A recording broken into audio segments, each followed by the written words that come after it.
بسم اللہ الرحمن الرحیم۔ علم اخلاق کی کتاب لاہوتی انسان اور اس کا چوتھا مرحلہ، اور ہم مباحثہ کر رہے ہیں جو قوت عقلیہ ہے اس کے فضائل اور رذائل۔ پیچھے ہم نے صفات رذیلہ میں سے پہلی صفت پڑھی تھی، وہ ہے شرک اور اس کی اقسام۔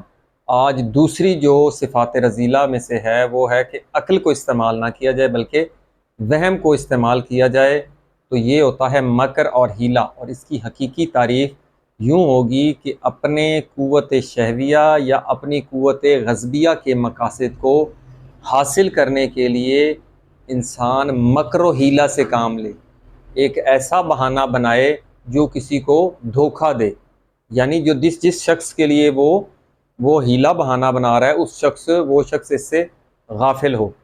تو یہاں اس مکر و ہیلہ کی رذیلت یہ ہے کہ لوگوں کو اذیت پہنچانے کے لیے جو پوشیدہ طور و طریقے تلاش کیے جائیں، اس لیے ہیلہ ہو گیا یا مکر یا دھوکہ، یہ سب مترادف الفاظ ہیں۔ البتہ لغت میں کبھی ان الفاظ کا تعلق فہم و شعور کی شدت کے ساتھ بھی استعمال ہوا ہے۔ تو ہیلہ اور مکر کے بہت سے درجات ہیں۔ ایک پہلا درجہ جس میں کوئی شخص ہیلہ یا بہانہ کرتا ہے، اس قدر واضح ہوتا ہے کہ دوسرا شخص اس کو پہچان لیتا ہے۔ اس کے مقابلے میں ایک مکر اور دھوکہ وہ ہوتا ہے جس میں جو مکر ہیلہ اس قدر پوشیدہ ہوتا ہے کہ ہر عاقل بھی اس کو اتنی آسانی سے معلوم نہیں کر سکتا۔ مثلا ایک شخص کو مکر و ہیلہ کی یہ صفت اس کو آمادہ کرتی ہے کہ وہ دوسرے شخص کے ساتھ انتہائی دوستی اور محبت کے ساتھ پیش آئے، کچھ عرصہ اس کے ساتھ ایسا ہی سلوک کرتا ہے، جب دوسرا شخص مطمئن ہو جاتا ہے کہ یہ شخص میرا دوست ہے تو پھر اس کو ہلاک کر ڈالتا ہے، یا اس کا مال لوٹ لیتا ہے، یا اس کی کوئی جائیداد اپنے نام کروا لیتا ہے، کسی بھی جہت سے، چاہے شہوی حوالے سے یا غضبی حوالے سے اس میں سے دشمنی رکھتا ہے تو اس کو نقصان پہنچا سکتا ہے۔ اسی طرح کوئی ایک شخص کسی کی یہ صفات رذیلہ ایک شخص کو بھارتی ہے کہ چند روز وہ اپنی امانت اور دیانت کا سکہ بٹھائے لوگوں پہ۔ کیسے؟ لوگوں میں بڑا اچھا مشہور ہوتا ہے، لوگوں سے امانتیں وصول کرتا ہے، بڑی صداقت کے ساتھ ان کو پورا واپس کرتا ہے۔ کچھ عرصہ جب اس کا روب بیٹھ جاتا ہے تو پھر وہ اکٹھا ایک ہی دفعہ لوگوں کا مال ہضم کر لیتا ہے۔ تو پہلے کیا کرتا ہے؟ ایک دھوکہ دیتا ہے۔ اسی طرح علماء لوگ اس میں بہت زیادہ ملوث ہیں کہ عالم کیا کرتا ہے؟ اپنی عدالت اور تقوی کا اظہار کرتا ہے تاکہ وہ لوگوں کا پیشوا اور امام بن جائے۔ تو یہ ہزاروں مکر و فریب ہیں کہ جس کی آگ سے پوری دنیا سلگ رہی ہے، گھر سے محلہ تک اور مسجد سے حوضہ تک، یا شخصی سیاست سے اقتدار تک، یا دکان سے لے کر بازار تک، تمام جہان میں دھوکہ بازی اور اس فراڈ اور مکاری کا بازار گرم ہے۔ اسی طرح اس کو اگر بچنا چاہتے ہیں تو اچھی طرح آنکھ کھول کر چلو۔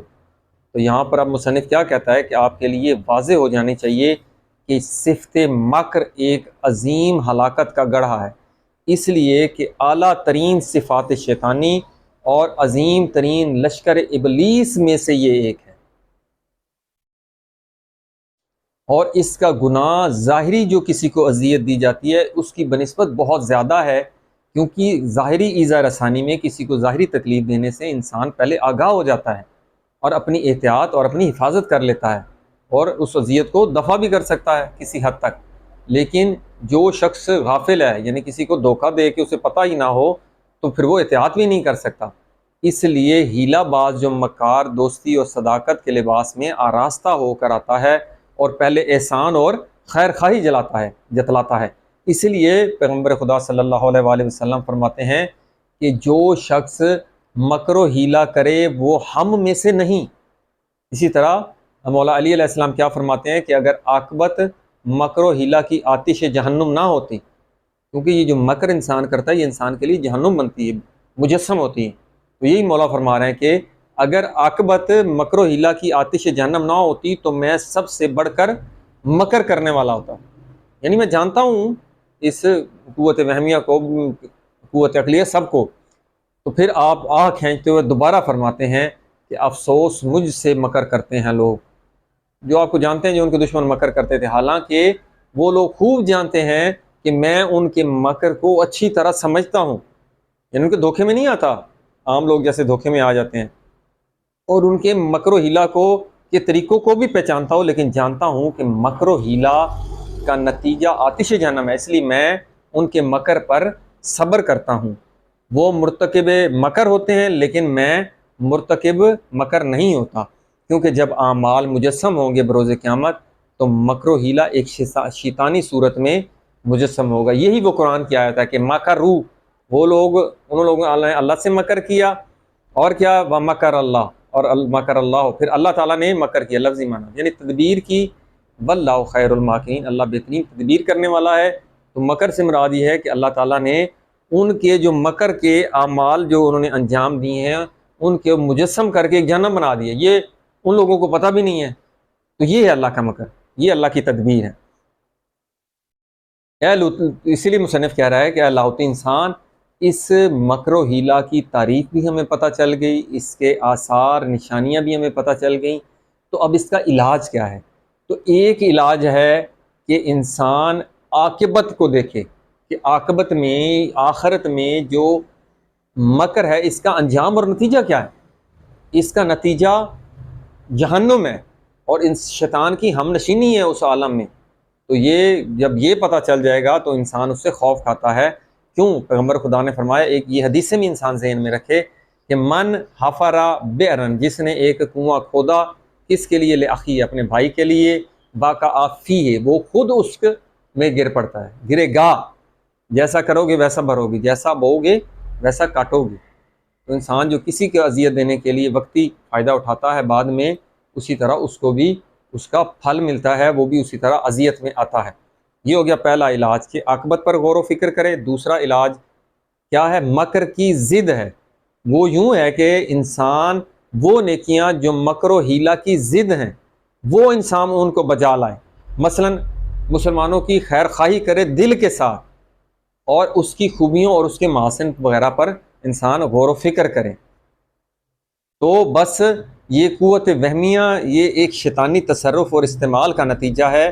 بعض حیوان بھی اپنی شخصی اغراض کو حاصل کرنے کے لیے مکر و فریب سے کام لیتے ہیں عموماً۔ پھر مکار اور دھوکہ باز شخص معاشرے میں کیا ہوتا ہے؟ پست اور ایک گرا ہوا انسان تصور ہوتا ہے، وہ ابن دنیا ہوتا ہے، دنیا کا بیٹا ہوتا ہے، صرف دنیا کے اصول کے لیے اپنی قوت وہمیہ کا غلط استعمال کرتا ہے، اور حقیقت میں کیا ہے؟ وہ ایک مکار ہے، مکاری کر رہا ہے، کیونکہ وہ دوسروں کو دھوکہ دے کر ان کو نقصان پہنچا کر اپنا ذاتی فائدہ حاصل کر رہا ہے۔ اسی لیے مولانا امیر المومنین علیہ السلام کیا فرماتے ہیں کہ مکر کی برائی خود مکار کو جلاتی ہے۔ یہ اور غرور الحکم میں ہے کہ وہ جو مکر کرتا ہے وہ خود اسی آگ میں جلتا ہے۔ اسی طرح دوسری حدیث میں غرور الحکم میں مولانا امیر المومنین فرماتے ہیں کہ جو شخص لوگوں سے مکاری کرتا ہے تو اللہ تعالیٰ اس کے مکر کو اسی کی گردن میں ڈال دیتا ہے۔ پھر ایک اور جگہ غرور الحکم میں فرماتے ہیں کہ اگرچہ مکار شخص اس ظاہری صورت میں انسان ہے لیکن حقیقت میں باطنی لحاظ سے وہ مجسم شیطان ہے۔ اسی طرح ایک اور مقام پر مولا فرماتے ہیں کہ حریت یعنی آزادی، یعنی آزاد پسند شخص کی فطرت دھوکہ دہی اور مکارانہ چالوں سے پاک اور صاف ہوتی ہے، وہ آزاد انسان جو مکار نہیں ہے۔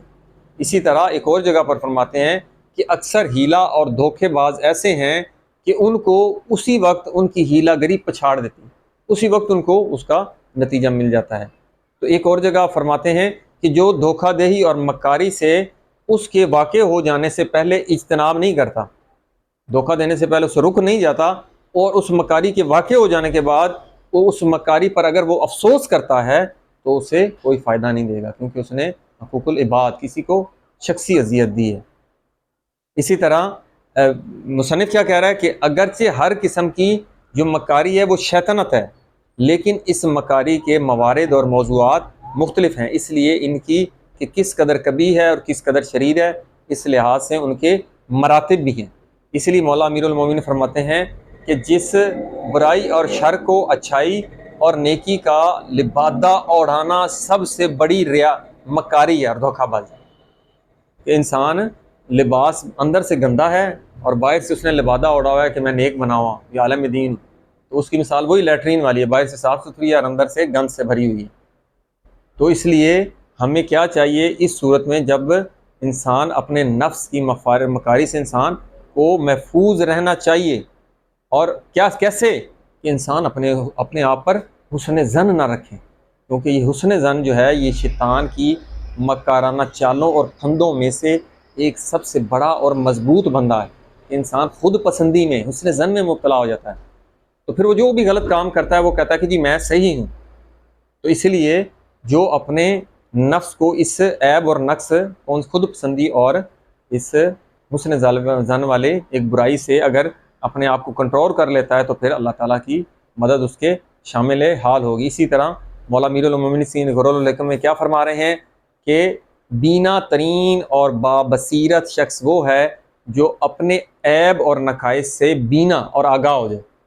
یہ سب سے بڑی نعمت ہے اللہ کی۔